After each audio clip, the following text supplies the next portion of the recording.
Kailan daw po ito matatapos? Tapos nito.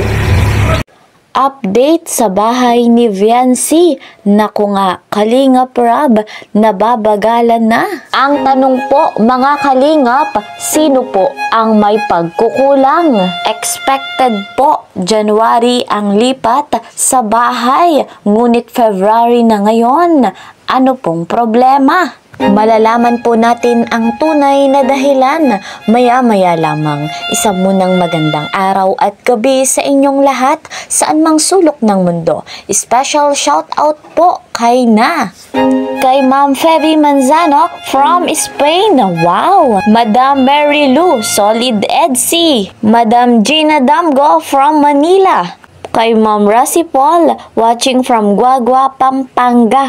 Wow, nakarating na po ako dyan sa Pampanga. At eto pa po, si Madam Maria Adelina Dagangon from Bohol.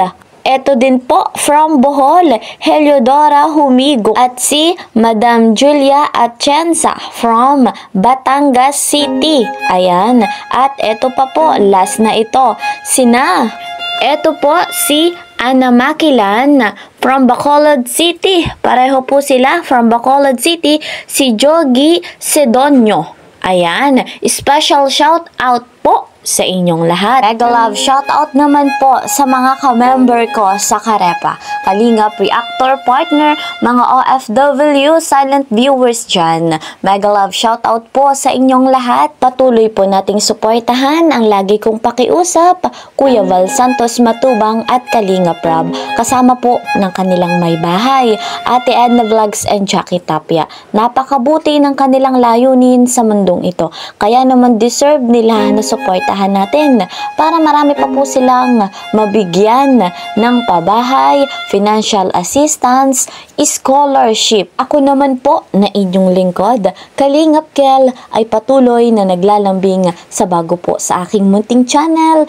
Please po subscribe, like, and share my videos. At huwag niyong kakalimutan, click the notification bell para lagi po kayong updated sa aking mga videos. Eto na guys, ang update sa bahay ni Viancy. Kalingap Rob, nababagalan nga ba? At eto po mga Kalingap, kapansin-pansin sa bahay, meron pa pong kulang at problema. Kung ano yon, panoorin po natin ito.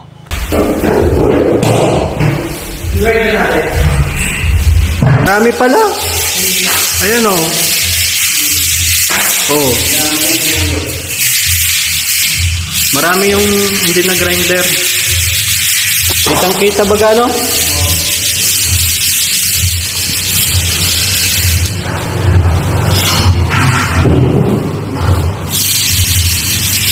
Paano na-stop? Tinakbuhan ng... Ito, kasi kahoy dito pagdating sa taas, bakal. Simento. Bakit po ganun? Kasi pagdating sa taas, bato. Dito sa baba, kahoy. Hindi na nga nagdating. Hindi na dumating. Nag-download sila ng 15 pounds. At tatlong ng balaan din nililiit. Kaya alam mo ba sa kung makakal ka? Pumatak na at ng nililiit. Ay mura naman ba? 3,000 lang naman ba? Nakita natin dito. Yung talagang... Ayan po mga Kalingap, malinaw po yung video, kitang-kita natin kung ano pa yung kulang, kita din natin kung ano pa yung dapat ayusin. Kagaya po ng bakal, yung pinagduktong nila, kailangang ayusin yon, kailangang i-grinder para hindi po halata na pinagduktong kasi ang pangit po tingnan. Kailan daw po ito matatapos? Tapos nito. Kasi parang si Kalingap Rob, natatagalan na. Tatagalan sila. Kasi, matagalan sana kung tapos sa amin. Kasi yung tiles, hindi naman kami pwedeng nag-finish ng may nagtabiles pa. Matatapos lang ng isang araw yung tiles yan. Oo. Yes. Pero ito pong pintura nyo, mula ngayon, mga ilang araw pa kaya?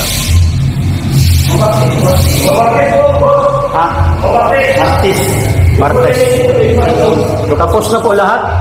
O sa labas? Sa labas po, no? Sa akin, ito pa naman lang po natin.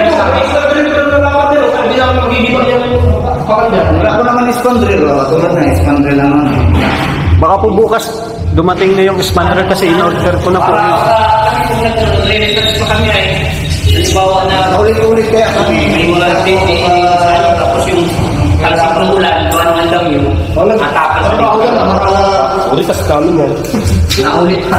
Dapat pagkagawa namin yan, igibay na namin. Pinapay na namin, igibay. Yung ito po, ano pa to, ano, lahat po ito? Yan, susunod na po yan. Yung nalaki kong palaparan nito.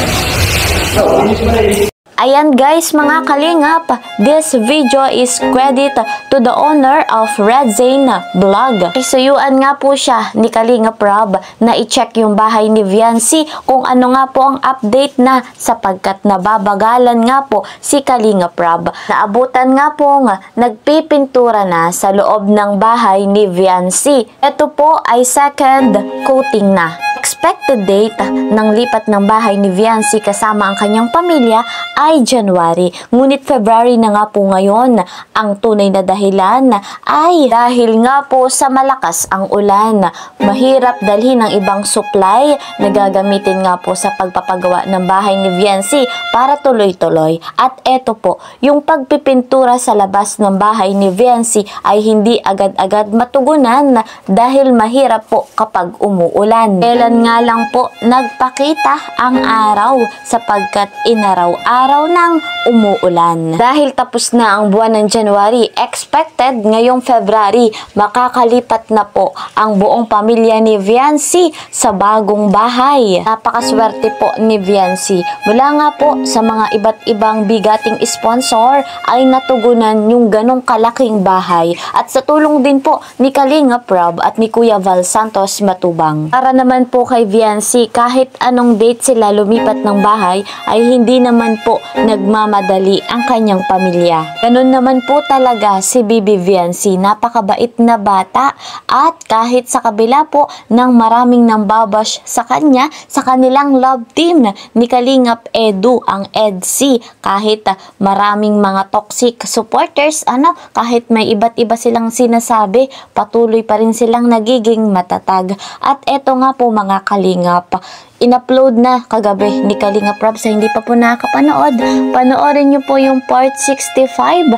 Ayan, mapapawaw kayo at mapapaiyak. Sabi po ang kaganapan, talagang sumabog na si Papa Eds. Dahil nandyan si Viancy, patuloy na nagtitiwala kay Kalingap Edu, nananatiling malakas, matatag ang love team na ito. Kaya naman, patuloy nating suportahan sapagkat Edsy forever love. Ayan guys mga Kalingap, hanggang dito na lamang po muna ang ating update. See you po sa next video. Ingat po kayo palagi. Bye-bye!